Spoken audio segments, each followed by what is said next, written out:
The exploration ship Vanguard cut through the black void like a silent blade. Its silver hull shimmered as it entered orbit around the unknown planet.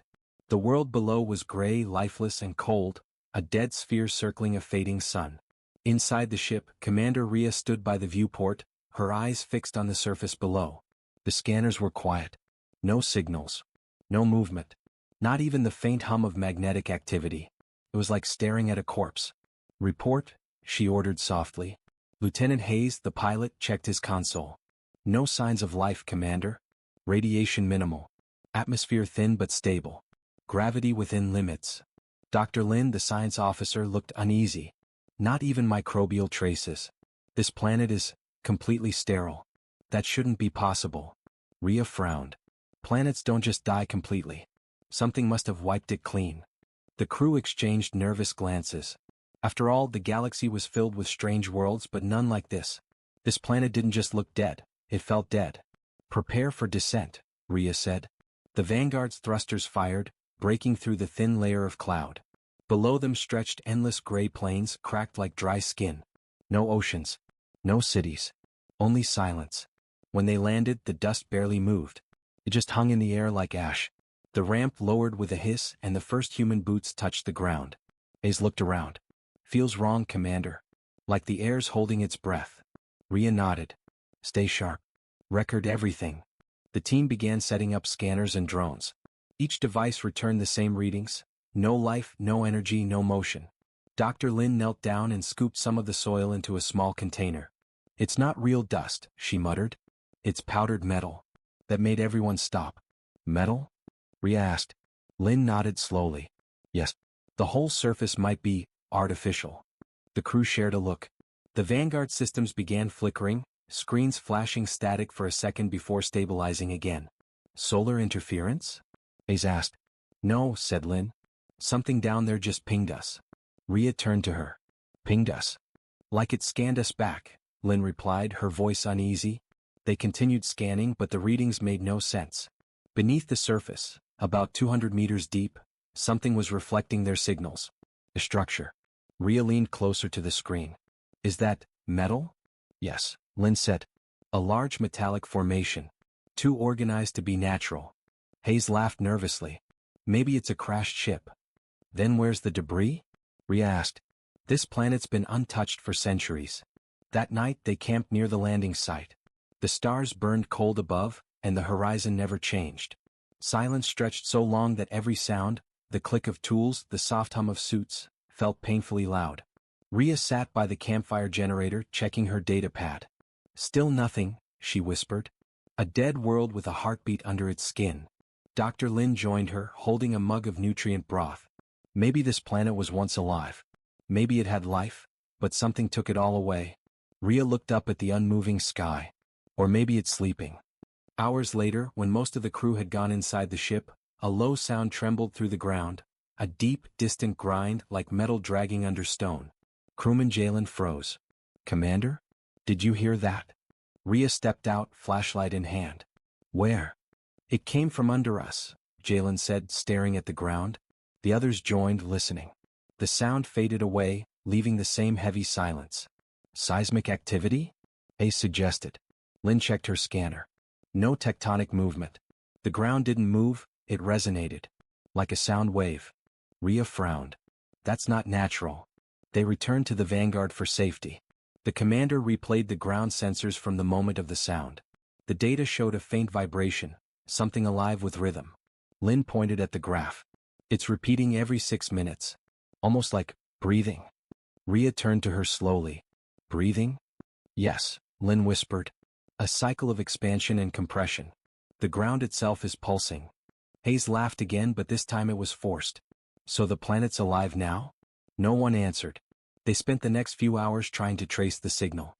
It grew stronger with each pulse. Whatever was buried there was waking up. At midnight, Rhea ordered external drones to descend into one of the nearby cracks in the crust. The video feed showed dark tunnels lined with metallic veins that shimmered faintly, like circuits under skin. Then, for a single frame, something moved inside the darkness, something enormous. The screen went black. The drone feed cut off. Power flickered through the ship. "Restart systems," Rhea shouted. Lights blinked weakly back on. For a moment, the ship's AI screen flashed a single word across every terminal. Awakening. The crew stared at it speechless. Lynn's voice shook. Commander, that wasn't our system. It came from the planet. Rhea gripped the console tightly. Her reflection in the dark viewport looked pale and fearful. Then the ship trembled. The vibration was no longer faint, it rolled through the ground like thunder. Outside, the dust began to rise and swirl as if the planet exhaled for the first time in ages. Rhea shouted, "Everyone inside. Now." The deck shook violently. The surface split open near the landing gear. From the crack, something glowed, red, mechanical light spilling out like molten fire. Hayes looked out in horror. Commander, it's looking at us. Through the widening fissure, a massive metallic eye emerged, cold, ancient, and alive. Rhea's voice dropped to a whisper. Did this planet just move? The ground roared beneath them. The dust erupted into the air. Something massive was waking below them. The Vanguard shook violently as the ground beneath it split apart. Alarms blared through the cockpit. Dust and static filled the air. Stabilize power. Commander Rhea shouted over the chaos. Hayes fought the controls, sweat dripping down his face. Engines responding slow. The planet's, it's shifting. Outside, the landing field twisted like liquid metal. What once looked like dry rock now shimmered faintly, like hidden circuits pulsing to life. Then as suddenly as it began, the tremor stopped. Silence returned. Only the ship's warning lights glowed red inside the cabin. Rhea exhaled slowly. Report. Dr. Lin checked the readings, her hands trembling slightly. Commander, we're picking up an energy field under us. Very old, very powerful. The signal pattern, it's not random. It's repeating. Repeating? Rhea asked. Lin nodded. A pulse every 30 seconds. Like a code. Rhea leaned over the console, eyes narrowing. Put it on speakers. Lin hesitated but obeyed. The bridge filled with a low, rhythmic hum, a deep metallic heartbeat echoing through the hull. Each pulse made the walls vibrate. It's alive, whispered crewman Jalen. Rhea frowned. No. It's listening.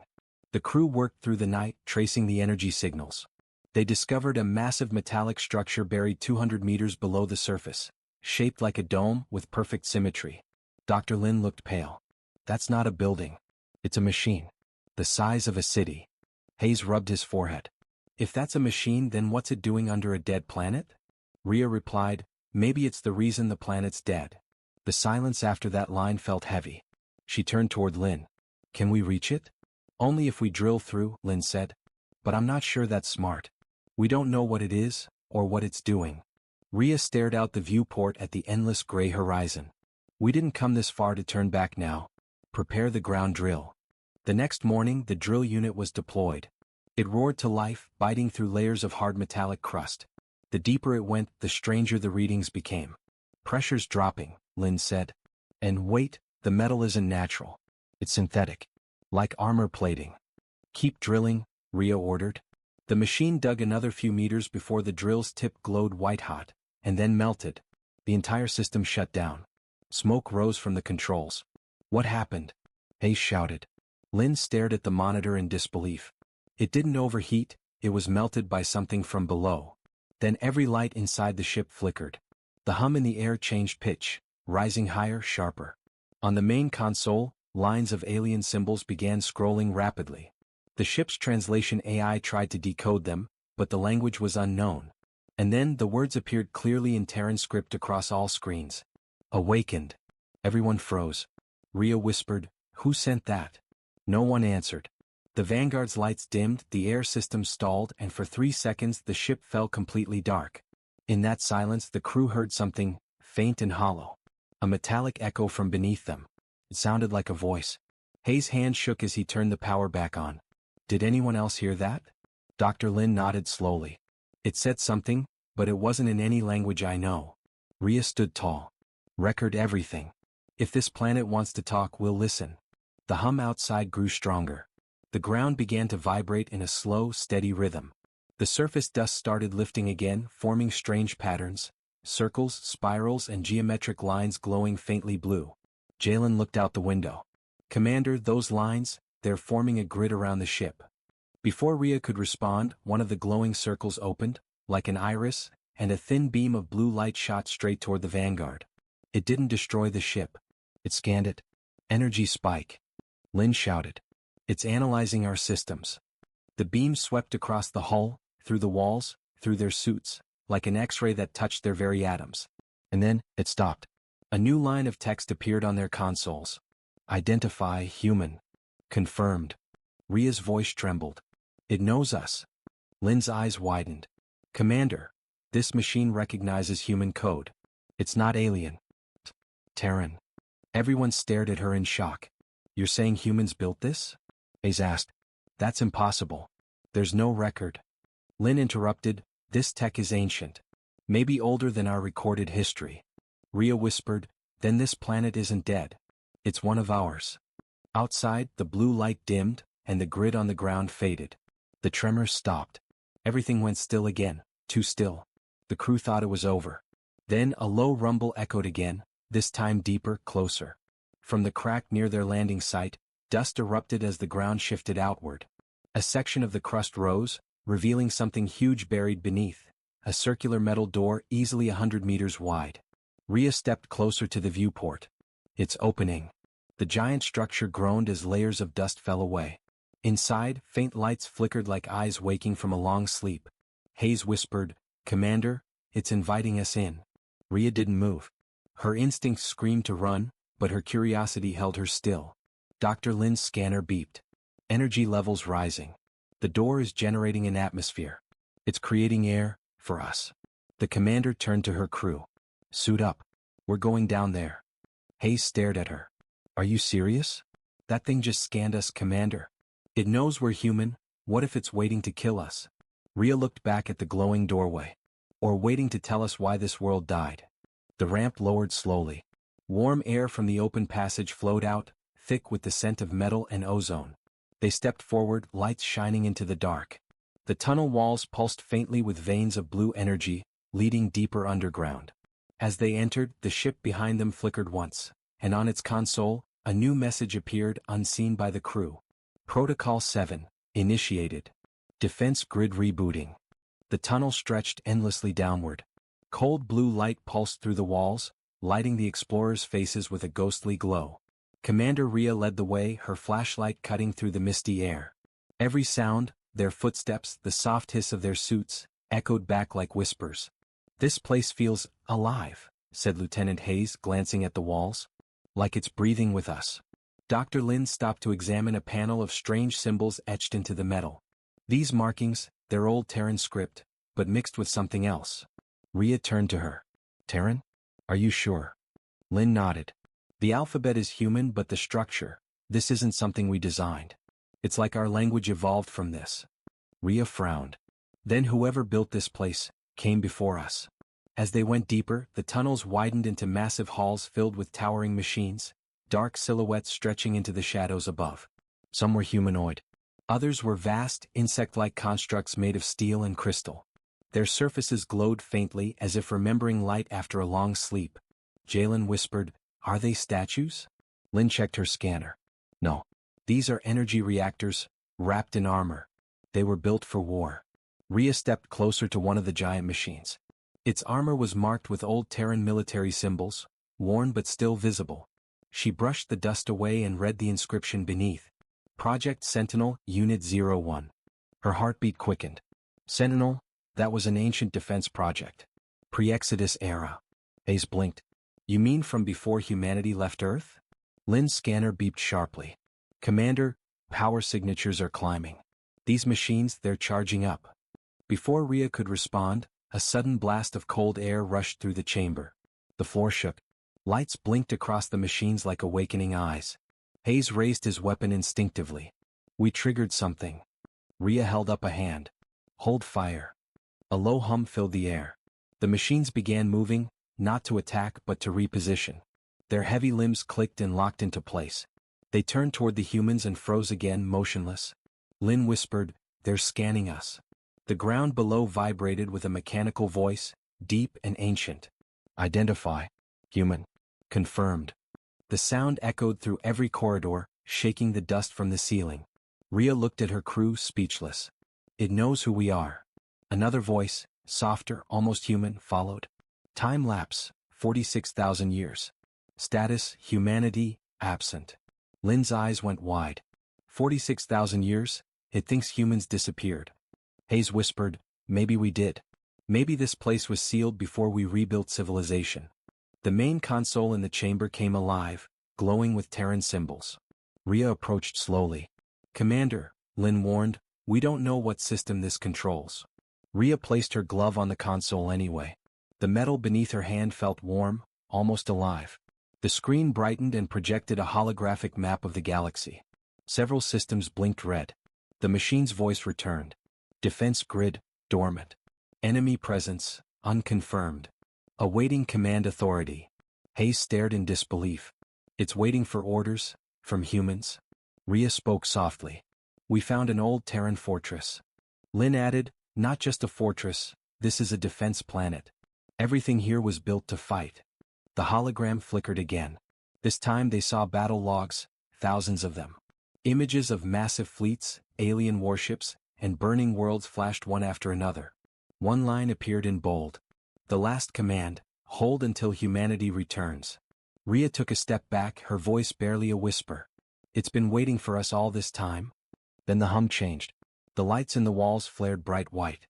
The machines lifted their heads in unison, and the massive door behind the chamber opened. Beyond it was a deeper vault filled with colossal war constructs. Tanks, walkers, drones, all sleeping under layers of dust. The mechanical voice spoke again, louder now. Command recognized. Access granted. The crew's earpieces crackled with static as a smaller voice, feminine and artificial, echoed directly in their helmets. Welcome back, humans. Systems restoring.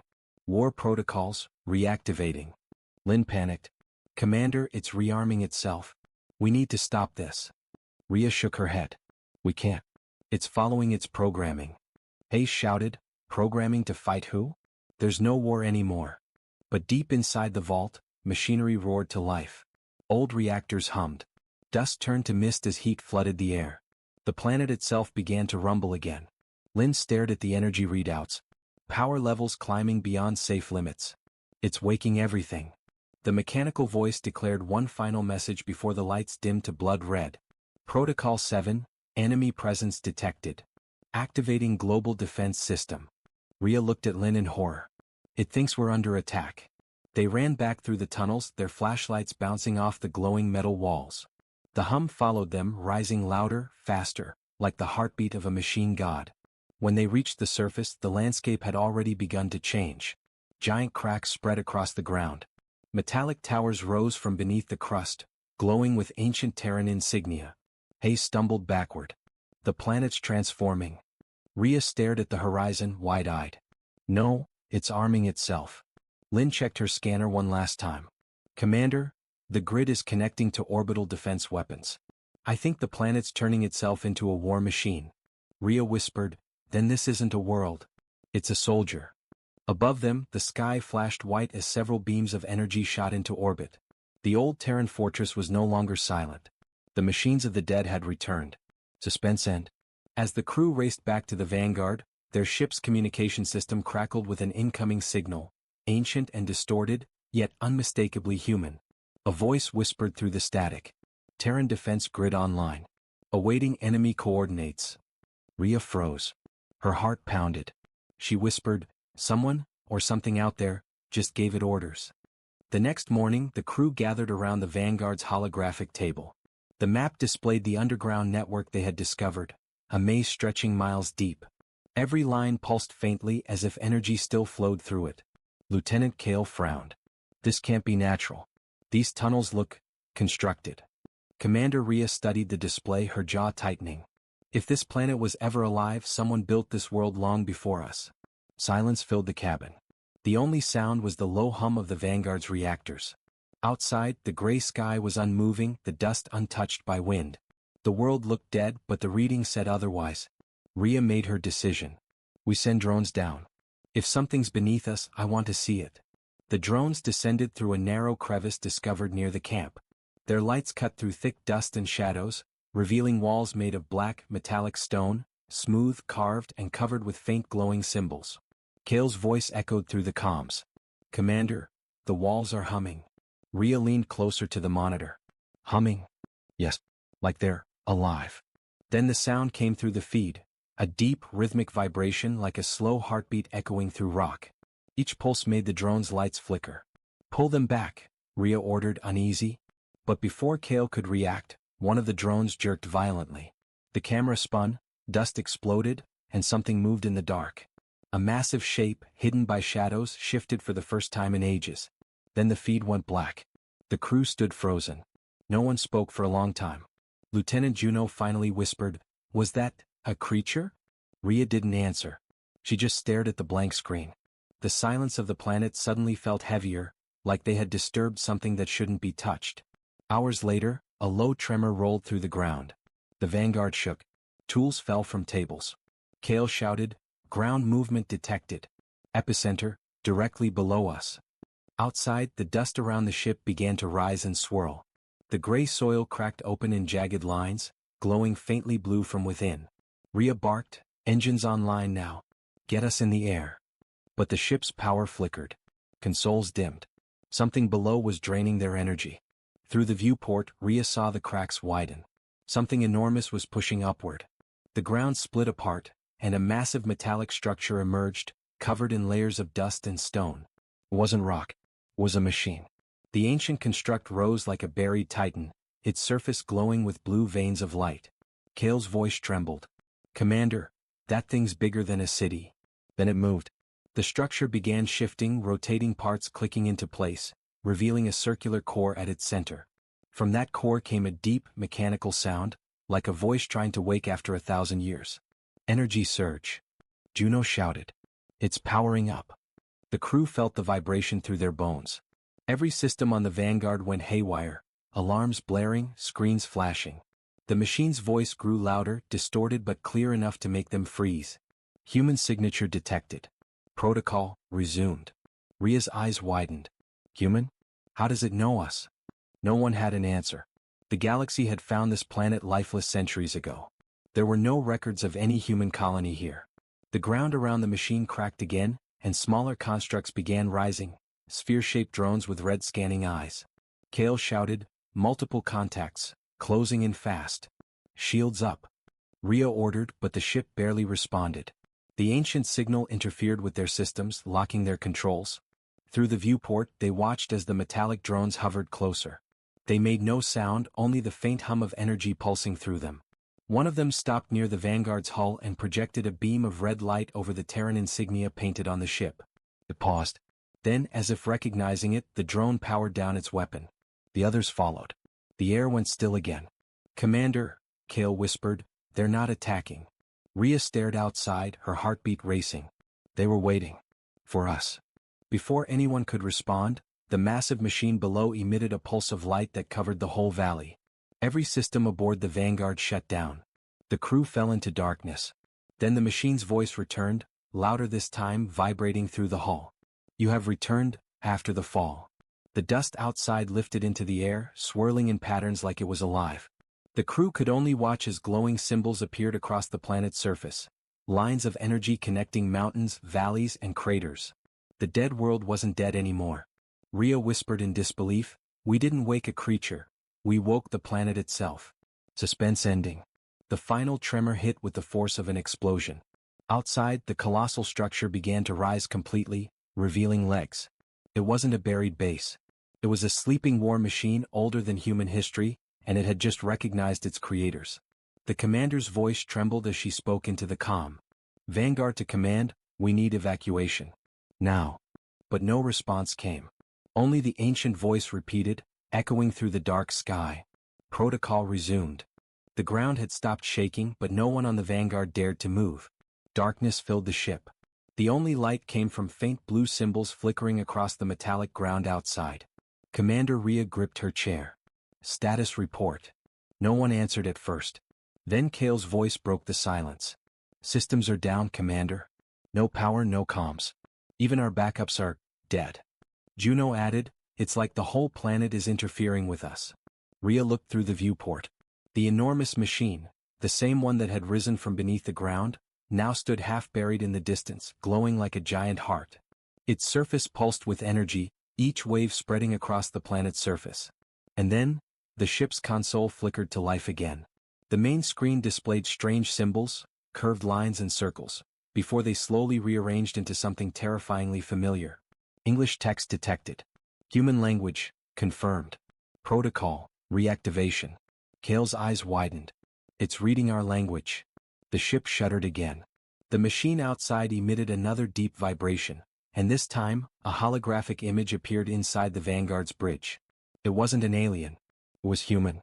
The hologram was flickering, static-filled, but the face was clear, a man in an old Terran uniform. His eyes were calm, but there was sadness in his voice. If you are hearing this, the projection said, then humanity has returned to what was once called Echo 9. We built this world as a safeguard. A memory. A weapon. The crew exchanged stunned glances. Rhea whispered, a weapon? Against who? The hologram continued, unfazed. During the collapse wars, this planet was designed to hold a sleeper system, a planetary defense core. It would only awaken when it detected human life again. Juno frowned. That's impossible. The collapse wars were 10,000 years ago. Kale whispered, then that means this planet's been waiting, all this time. The hologram flickered again, its voice turning softer. If you found this world, you must rebuild what was lost. But be warned, the defense core does not differentiate between friend and foe until full identification is complete. The message cut off. And as if on cue, the ground below them began to tremble again. Rhea shouted, everyone to battle stations, now. Commander, we don't have control. Kale yelled back. The planet's signal is overriding everything. On the main screen, new text appeared. Identity confirmation, incomplete. Defensive protocols, active. Outside, the smaller drones that had once gone silent began to hum again. Their red eyes lit up, one by one, surrounding the ship in a perfect circle. Juno's hand trembled. It thinks we're intruders.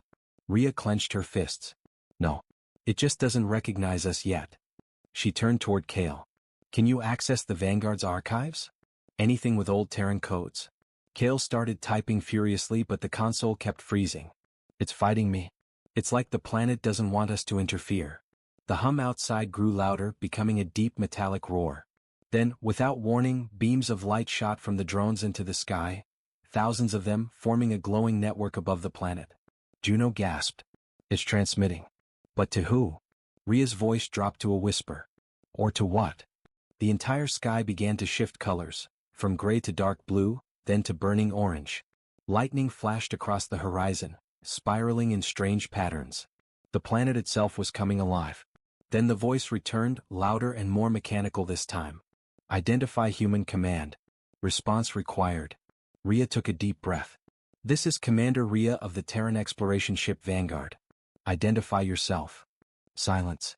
Then the response came. Vanguard. Command structure unverified. Authentication denied. Kale cursed under his breath. It doesn't believe us. The massive machine in the distance began to rise higher, dust falling from its body like old skin. From beneath its surface, huge metallic arms extended outward, each carrying what looked like energy cannons the size of towers. Juno shouted, it's powering up weapons. Get shields online. Rhea yelled, but their ship refused to respond. Suddenly, the holographic human reappeared. He looked directly at Rhea. Run, he said simply, his voice breaking through static.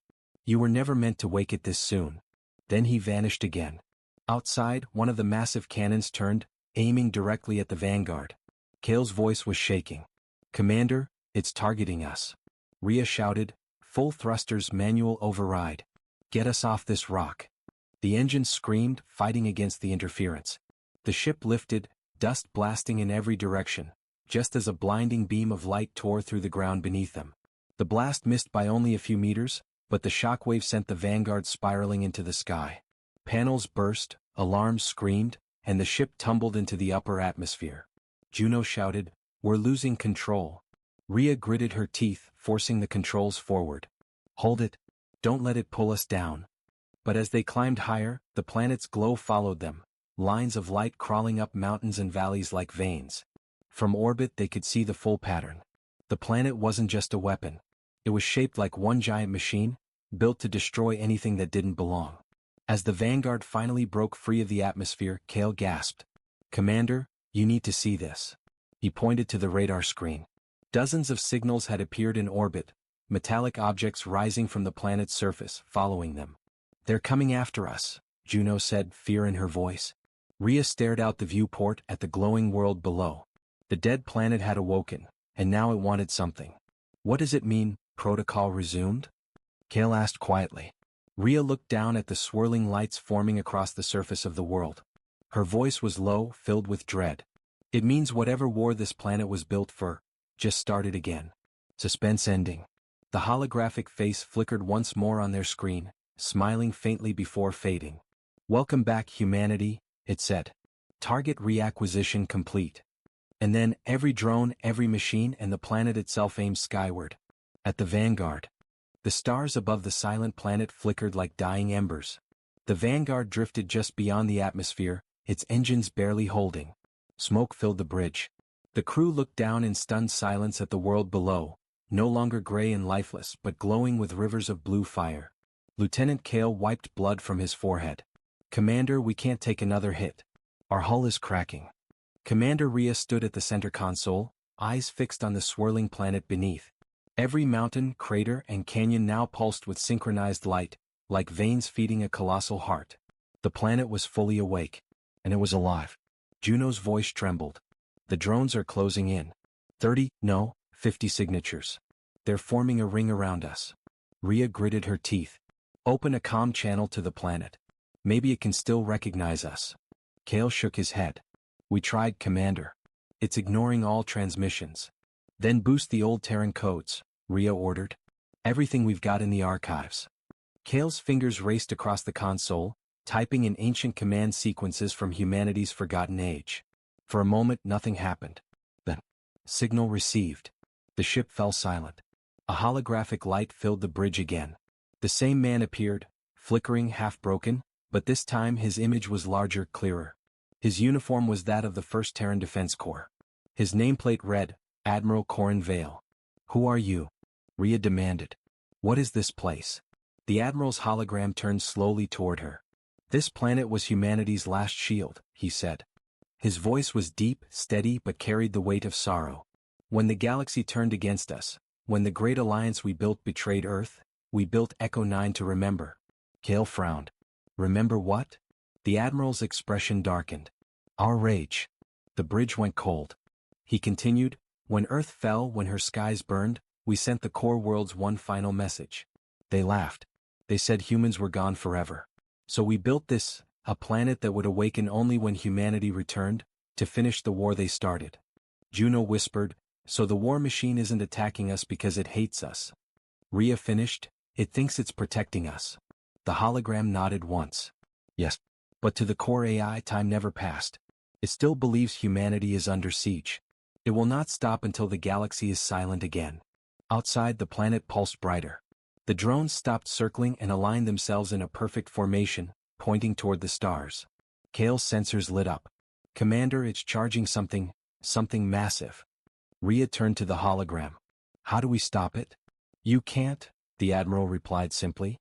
"Not unless you shut down the core directly." "How?" "There's a control node deep beneath the planet's surface. It can only be accessed by someone carrying the genetic signature of Earthborn humans. You fit that requirement." Juno stared. "You want us to land back there? It nearly killed us the first time." Rhea took a deep breath. "If we don't, it's going to wipe out every signal it detects in this sector. Every ship, every world. It's already aiming." Kale looked at her, disbelief in his eyes. "You can't mean." "I do," she said, her voice hard. "Prepare the drop ship." Minutes later, the small landing craft broke away from the Vanguard, descending through thick clouds of ash and light. The sky glowed red from energy buildup. Bolts of lightning danced across the horizon. "Core signature detected," Kale reported. 2 kilometers below surface. "We'll need to enter through that fissure ahead." Rhea nodded. "Take us in." As they descended, the drones watched but didn't attack. They hovered like silent guardians, following the ship until it reached the valley. The ground beneath them throbbed with power. The entire planet was breathing. The crew stepped out, weapons ready, though they knew none would help. At the center of the valley stood a massive gate, covered in the same glowing symbols. As Rhea approached, the ground recognized her presence. The symbols flared white. Then the gate opened. Inside was a vast chamber of light and shadow. At its center floated a sphere the size of a building, spinning slowly, humming with energy. "The core," Kale whispered.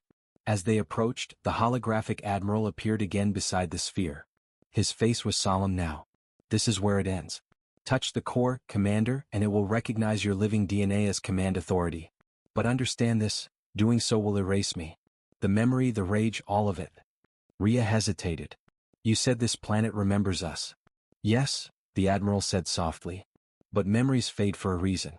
Humanity cannot rise again by holding on to its hate." The chamber shook violently.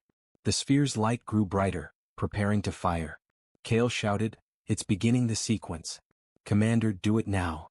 Rhea stepped forward, her hand shaking as she touched the glowing surface. The world froze. Then silence. The light faded. The heartbeat of the planet slowed and stopped. Outside, every drone fell to the ground. The energy veins went dark. The blue light vanished, leaving only the pale gray dust once more. In orbit, the Vanguard's alarms ceased. Power returned. Kale's voice broke through the static.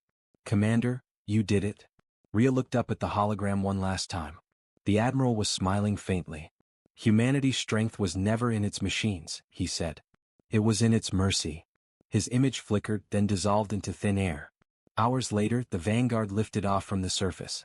The planet was quiet again, truly quiet this time. Juno turned to Rhea. "What will we tell Command?" Rhea stared at the gray world below. "Tell them we found something beautiful. And terrible. And that it sleeps again." Kale asked, "And if it ever wakes?" Rhea looked out the viewport one last time. A faint blue flicker passed through the planet's cracks, just for a moment. She whispered, "Then God help whoever wakes it next." Suspense ending. As the Vanguard jumped into hyperspace, the camera feed they'd left behind on the surface flickered to life. The planet's dust shifted, moving as if something far below had stirred again.